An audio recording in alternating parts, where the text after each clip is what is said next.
Vivemos em um cenário mundial de extrema volatilidade, incertezas, complexibilidade e ambiguidades que os militares denominam mundo de VUCA. Volatility, Uncertainty, Complexity e Ambiguity. Projetando cenários entre os principais atores envolvidos, os fatos determinantes e fatos que certamente influenciarão as tomadas de decisões do gestor estratégico, prospecta-se cenários e espera-se antever possíveis ameaças com o objetivo de neutralizá-las. Trazendo para o mundo do direito, acabou aquela era em que se esperava que existisse segurança jurídica. Para exercer a advocacia, usava-se as mesmas ferramentas que nos anos anteriores. Não se esperava grandes rupturas tecnológicas de modo a influenciar o mundo do direito. O que foi ensinado na universidade era o que era praticado. Bastava apenas um talento ou dom natural, no sentido de escrever bem ou de se comunicar muito bem. Chegou a era do metatalento. Muito além da vocação, será a era da inovação, para muito além da própria vocação natural. Os profissionais de sucesso serão aqueles que têm metacompetências, sabem lidar com multidisciplinas para além da sua própria profissão. No mundo da advocacia, não quer dizer necessariamente que tem que se adquirir 5 faculdades para ser um bom profissional. Apenas buscar outras especializações e ter consciência de buscar parcerias ou contratação com outras áreas do saber humano, a fim de agrupar ao máximo sob a jurisdição do escritório de advocacia, de modo a gerar o máximo de ferramentas bélicas para o arsenal para vencer a guerra cotidiana, assimétrica e híbrida. A própria doutrina militar já lida com o fato da guerra ser assimétrica e híbrida. Isto é, não é mais a clássica guerra de homem uniformizado enfrentando outro homem de outro país uniformizado com a bandeira de sua nação no peito e nos braços de modo a identificá-lo. Estamos em momentos de guerra cibernética, ataques de hackers e, principalmente, ataques por procuração, onde uma possível nação utiliza-se de terceiros ou de milícias destinadas a atacar um alvo em nome de uma nação, de modo a acobertar o verdadeiro mandante, desvencilhando a aplicação de leis de responsabilização internacionais. Neste exato momento, o Brasil passa por um ataque de terrorismo econômico, onde várias corretoras de valores imobiliários não autorizadas pela CVM, a Comissão de Valores Mobiliários, atuam livremente no cenário nacional, ludibriando milhares de brasileiros com o único objetivo de fraudar ao máximo. Entre elas estão LBLV, Vilon, Kiplar, 555 Market, AppTrader, IQ Option, Nixie, Excentral, Brava 500, dentre outras. Além das vítimas individuais que depositam grande quantidade de dinheiro, achando que estão comprando papéis de grandes empresas nacionais e internacionais, a principal vítima é o próprio Brasil, que tem sua economia soberana nacional enfraquecida quando os fraudadores de posse deste dinheiro transferido pelas vítimas transformam parte desse dinheiro em criptomoedas e remetem ao exterior para uma wallet. Caso esse mesmo dinheiro fosse investido no próprio país, iria alavancar a economia nacional de forma considerável, seja na forma de estimular o consumo ou na forma de estimular o investimento na Bolsa de Valores do Brasil. A chamada guerra por procuração está em plena atividade em território brasileiro quando organizações criminosas no exterior montam uma estrutura profissional chamada de desks ou boiler rooms, com operadores altamente treinados em mercado financeiro, técnicas de venda, técnicas psicológicas e emocionais, gráficos de plataformas demo que não traduzem a compra dos papéis das empresas no mundo real financeiro e que têm o único objetivo de fraudar e enfraquecer a economia nacional. O escritório Fernando Martins representa mais de 500 vítimas de golpe no mercado financeiro, com prejuízos aproximadamente em 100 milhões de reais. Muito além do clássico golpe esquema Ponzi ou golpe de pirâmide, o golpe do mercado financeiro que o país atravessa é um claro ataque à soberania nacional econômica. Afirma o ditado popular: a oportunidade faz o ladrão. No caso em concreto, a pandemia do coronavírus gerou uma verdadeira epidemia de golpes no mercado financeiro no Brasil, onde milhares de brasileiros leigos, sem o conhecimento necessário de mercado financeiro, foram vítimas.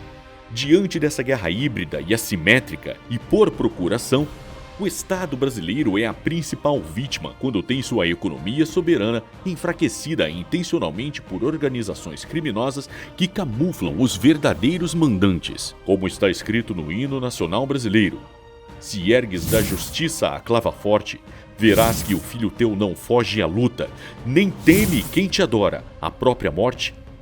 Traduz com precisão a resposta que chegará do Estado às trevas que pairam sobre a nação. Nossas invictas Forças Armadas, bem como órgãos nacionais de inteligência e as Forças de Segurança Nacional e o Poder Judiciário unidos para dar uma resposta adequada no tempo certo, é a única certeza que temos. Diante desses desafios, a advocacia não pode lidar com esses problemas de modo arcaico e defasado. É necessário se modernizar e se atualizar com técnicas de inteligência estratégica, traçando objetivos claros para dar efetividade aos clientes que foram vítimas de golpe no mercado financeiro, por exemplo. Muito além de, ao final da ação da vítima, um pedaço de papel escrito "sentença ganha", sem devolver o dinheiro, pois não se sabe para onde o dinheiro foi desviado, é necessário dar efetividade devolvendo o dinheiro às vítimas. Para isso, é necessário traçar o mapa do tesouro, ou seja, onde o dinheiro está. Follow the money, através de técnicas de investigação e inteligência e produção de provas. Recentemente, o TRF da Terceira Região autorizou a investigação defensiva, isso é, deu força ao chamado inquérito defensivo, onde o advogado amparado pelo provimento 188 da OAB Federal pode realizar diligências de inteligência investigativa de modo a produzir provas para seu cliente para a apresentação a autoridades da melhor maneira que lhe convir, equiparando até mesmo ao Ministério Público a possibilidade de produção de provas. Estrategicamente, é necessário configurar o dano à coletividade, o dano à sociedade para que tenha êxito ao invés de uma simples ação individual em juízo comum ou juizado especial. Dessa forma, afirma o ditado romano: "Si vis pacem pare bellum", ou seja, se quer a paz, prepare-se para a guerra, em absolutamente todos os sentidos. Aplica-se com exatidão ao exército da advocacia de inteligência estratégica tão necessária aos dias atuais. Do contrário, como penhorar, ou melhor, exercer os atos expropriatórios do réu, sem antes fazer o uso da advocacia de inteligência estratégica? Como indicar ao juízo os bens que podem e devem ser penhorados? Demonstra-se uma fraqueza enorme apenas contar com o poder de expedir ofícios que o juiz tem. Fraqueza atrai agressividade. Só vai estimular o credor a continuar insolvente. Na lição de Nicolau Maquiavel, abre aspas, "O mal que se quer fazer, que se faça de uma só vez. O bem que se quer fazer, faça aos poucos." Fecha aspas. O mal, no caso, seria relativo.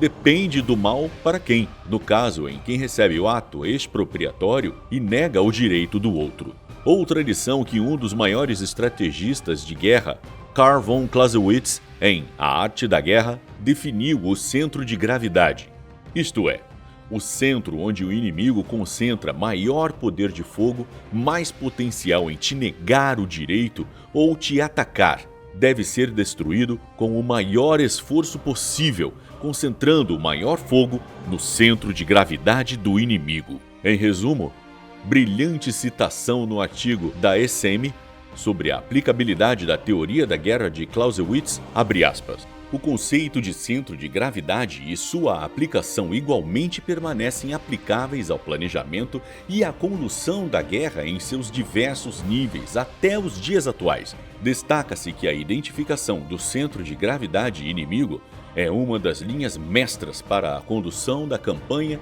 e para a conquista de objetivos militares e políticos definidos, permitindo a consolidação do estado final desejado. Fecha aspas. Como saber onde é o centro de gravidade do inimigo? Se nem ao menos realizou-se um trabalho prévio de inteligência, quando ainda não se mandou espiões e olheiros na linguagem de guerra. Atacar no escuro, sem um claro cenário do campo de batalha, é a certeza da derrota. Conheça teu inimigo, já nos recomendava Sun Tzu, outro grande estrategista de guerra. Perceba de uma vez por todas, a vida é luta. A vida é uma narrativa autobiográfica de atos particulares de guerra contra as mais variadas forças, desde forças espirituais até as forças personificadas e maiores que nós e aparentemente invencíveis. Um grande jurista alemão, Rudolf von Jhering, afirmou, abre aspas, o fim do direito é a paz e o meio para conseguir é a luta. Fecha aspas. Uma bela definição para os operadores do direito. Uma definição que troca as armas convencionais pelas armas estratégicas de inteligência que servirão à aplicação da lei ao Rule of Law. Sabendo disso, alguns atores malignos se infiltram no próprio sistema legal e fazem a guerra das leis, ou a lawfare, usando aparatos legais para intimidar e perseguir, mesmo sabedores do resultado infrutífero. Diante disto, a única alternativa é lutar e guerrear, pois se render não é uma opção. A advocacia cruzou o Rubicão e quem está ao lado do vencedor obviamente triunfará, conforme afirma Júlio César, vini, vidi, vici. Vim, vi e venci. Pois a vitória ama a preparação. Amat victoriam curam.